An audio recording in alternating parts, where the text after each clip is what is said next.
Bom, vamos falar agora da análise setorial, né? Então, começando aqui o slide da análise setorial, fala-se o seguinte: além da análise da saúde financeira e da análise relativa, que nos ajuda a dizer se uma empresa está cara ou barata, precisamos fazer uma avaliação qualitativa da mesma.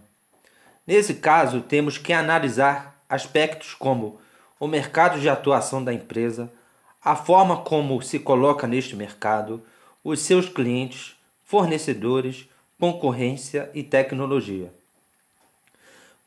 Quanto melhor for conhecido o ambiente de atuação da empresa, melhor ela poderá ser avaliada. Portanto, é imprescindível que a análise tenha início com um estudo macroeconômico, onde devem ser levados em conta os elementos conjunturais que servem como panos de fundo para a performance da empresa analisada.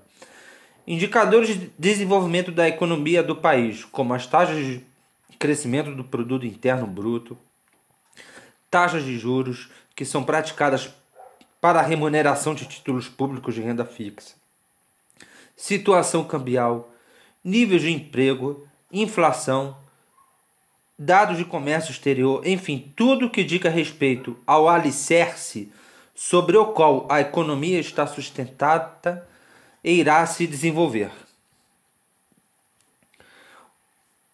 O segundo passo é a avaliação do setor no qual se insere a empresa sob análise, suas potencialidades, estatísticas de evolução dos últimos anos, comparações com outros países, condições de concorrência, barreiras protecionistas internas ou externas, facilidades de obtenção dos insumos de produção, formação de preços e tudo mais que possa interferir nas condições normais de atividade do setor. Ou seja, você tem que fazer uma análise macro, né? Pegando os principais parâmetros da economia, como taxa de juros, PIB, né? Inflação e por aí vai, e tem que fazer uma avaliação micro, que é a avaliação do mercado em que a empresa está inserida, que são, no caso, os concorrentes dela, os fornecedores e por aí vai. Para se fazer uma análise setorial e qualitativa da empresa, temos que analisar os seguintes itens: rivalidade, ameaças de novos entrantes, fornecedores, compradores e ameaça de substitutos. Então vamos no primeiro item aqui, rivalidade, né? Que é a mesma coisa que concorrência. Neste item, temos que analisar pontos como crescimento da indústria, custo fixo, ou seja, valor do investimento, quanto é preciso produzir para pagar meu custo fixo. Ou seja, quanto maior o investimento em ativo fixo, né, menor será a concorrência. Claro, quanto mais alto for o investimento para você entrar no mercado, menor é a concorrência, porque por si só um investimento elevado nem todo mundo pode fazer. Aí outro item, diferenciação entre produtos, custos de mudança, se é elevado ou baixo, ou seja, quanto maior o custo de mudança, menor será a concorrência. Ou seja, você investe num setor e esse setor, se você quiser pular para um outro setor depois, a saída é difícil, menor será a concorrência, porque mais arriscado vai ser.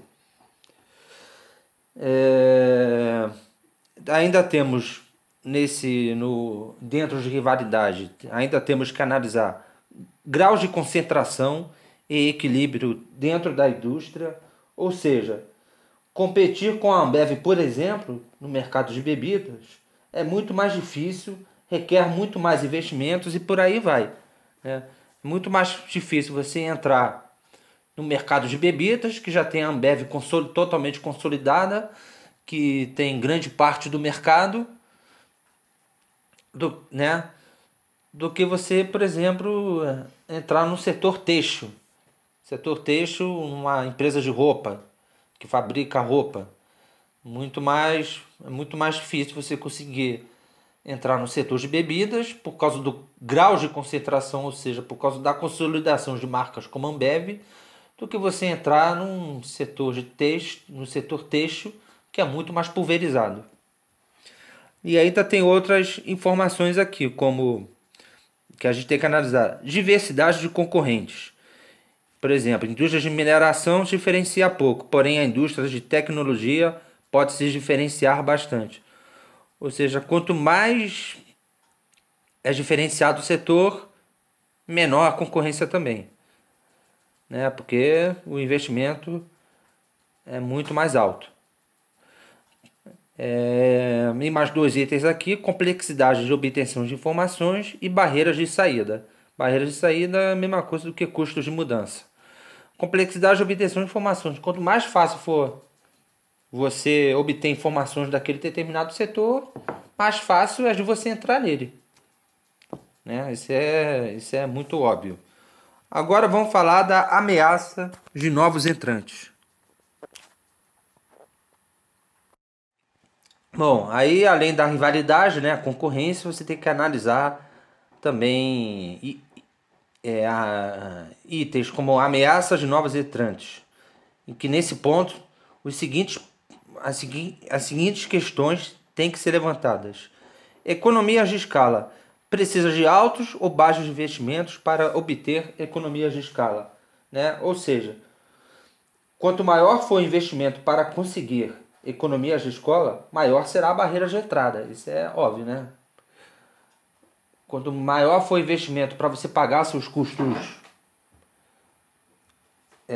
para você pagar seus custos fixos, maior será a barreira de entrada nesse setor. Diferenciação dos produtos. Também, quanto maior for a diferenciação de produtos, maior será a barreira de entrada, pois a tecnologia para conseguir se diferenciar não é fácil. Identidade da marca. A marca dos participantes é muito forte, ou seja, quanto mais forte ou consolidada for a marca dos participantes ou do participante, maior também será a barreira de entrada. É o mesmo caso que eu acabei de dar da Ambev, por exemplo. Custo de mudança é elevado ou baixo? Exigências de capital. O setor requer altos ou baixos investimentos? Acesso aos canais de distribuição. Qual o poder de barganha dos distribuidores ou fornecedores? Preços de entrada dissuasivo. Meu preço de venda está compatível com o dos concorrentes? Devo me diferenciar pelo custo ou qualidade em relação aos concorrentes do setor? Se diferenciar pelo custo, em quanto tempo terei o retorno? Ou se me dedicar pela qualidade, qual a melhor estratégia de diferenciação a ser adotada? Isso tudo questões que você precisa levantar nessa parte de ameaça de novos entrantes, né? Aí, continuando aqui com ameaças de novos entrantes. Curvas de aprendizado e experiência. Qual quantidade devo produzir para atingir o meu break-even? A mão de obra precisa de muito treinamento? Acessos aos insumos necessários. A matéria-prima é cara ou barata? A mão de obra exige qualificação baixa ou alta? Tecnologia patenteada de produtos em processos. A tecnologia para a produção é fácil ou difícil de ser obtida? A tecnologia para a produção ou processo é patenteada? E se for, por quanto tempo? Política governamental. A política econômica do governo ajuda? Há incentivo do governo para o setor? O governo impõe barreiras de importação? Tudo isso, todas essas questões têm que ser avaliadas em ameaças de novos entrantes, ou seja, barreiras de entrada, né? Aí temos aqui um quadro e ainda falando de ameaças de novos entrantes, temos um quadro aqui, né, que diz o seguinte: quanto mais alto for a barreira de saída e mais baixa for a barreira de entrada, esse setor tende a ter retornos mais estáveis e mais baixos. Quanto mais alta for a barreira de saída Desculpe, quanto mais alta for a barreira de entrada e mais baixa a barreira de saída, o inverso. O retorno nesse setor, no caso, tende a ter retornos mais estáveis e alto. E por aí vai. Quanto mais baixa for a barreira de saída e mais baixa for a barreira de entrada, esse setor tende a ter retornos mais estáveis, mas mais baixos também. E quanto mais alta for a barreira de saída e mais alta for a barreira de entrada, esse setor tende a ter retornos estáveis, porém mais altos também. Agora vamos falar dos fornecedores, né? Então, rivalidade, que é a concorrência, ameaças de novos entrantes ou barreiras de entrada, fornecedores, né? Compradores e existência de produtos substitutos. Então vamos agora falar dos fornecedores. Isso tudo são questões que você precisa para fazer uma avaliação micro do mercado de uma empresa. Fornecedores. Diferenciação dos insumos. A matéria-prima é fácil conseguir com os fornecedores ou somente poucos têm? Existência de insumos substitutos. Em casos de dificuldade de acesso a uma determinada matéria-prima, existe outra de mais fácil acesso? Custos de mudança relativo. O fornecedor atual pode ser trocado pelo outro facilmente ou a substituição terá um custo muito elevado para a minha empresa devido à existência de poucos no mercado. Níveis de concentração relativa. Ou seja, níveis de oferta de fornecedores no mercado. Importância do volume para o fornecedor. Ou seja, qual a quantidade a ser comprada para se conseguir uma condição especial. Custo relativo às compras totais da indústria. Impacto dos insumos sobre o custo ou diferenciação das empresas da indústria. A matéria-prima obtida torna o meu produto diferenciado em relação aos concorrentes? Ameaça relativa de integração vertical, ou seja, pode haver fusões no mercado dos fornecedores? Se houver, como isso impactaria o custo dos meus produtos e a minha relação com os fornecedores? Então, tudo isso aqui são questões que precisam ser levadas no âmbito dos fornecedores de um determinado mercado em que a empresa atua. Agora, dos compradores. Diferenciação dos produtos e insumos. O consumidor está disposto a pagar pela diferenciação do seu produto? O seu produto e serviço é diferenciado, inovador em relação aos concorrentes? Ou são poucos no mercado que oferecem a mesma performance? Existência de produtos e insumos substitutos. O consumidor consegue outro produto e serviço igual ou melhor que o seu no mercado? O outro produto consegue se diferenciar pelo custo ou inovação em relação ao seu? Volumes de produtos em relação com os custos totais, ou seja, qual o nível de renda do público-alvo do seu produto e serviço? Ameaça relativa de integração vertical, ou seja, pode haver fusões no mercado dos compradores? Se houver, como isso impactaria a minha relação com o meu consumidor? Por exemplo, a fusão da Boeing com a Embraer pode exigir, por exemplo, maior qualificação dos fabricantes de autopeças dos aviões da Embraer. E por último temos aqui os substitutos, que os seguintes itens têm que ser avaliados. Relação preço-desempenho dos produtos, ou seja, aquele produto atende às necessidades do mercado ou existe outros de tecnologia mais avançada que tem melhor desempenho? Custos de mudança, ou seja, vale a pena financeiramente ou em termos de desempenho mudar para outro tipo de produto ou serviço, propensão do comprador para trocar de fornecedor. Então, esses são itens que têm que ser avaliados no âmbito de possíveis produtos substitutos. Um caso que nós temos de produto substituto aconteceu com o mercado da Kodak, que antigamente só se revelava aquelas fotos que eram tiradas através de câmera fotográfica, e hoje praticamente revelação de foto não existe mais, né? Aí, continuando com a análise setorial, abaixo segue algumas perguntas que podem ajudar em uma avaliação setorial. Aí tem aqui uma série de perguntas, são 10 perguntas, que começa com: qual o perfil da companhia? Tudo aqui é sugestão de perguntas para você avaliar o mercado da empresa.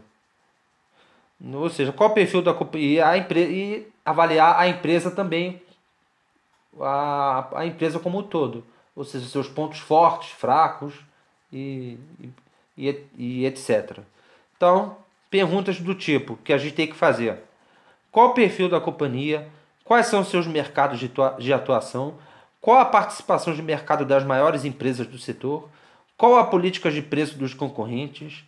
Questões relativas ao mercado de atuação da companhia, como política econômica do seu mercado que atua no seu mercado de atuação. Quais são os fatores determinantes da demanda?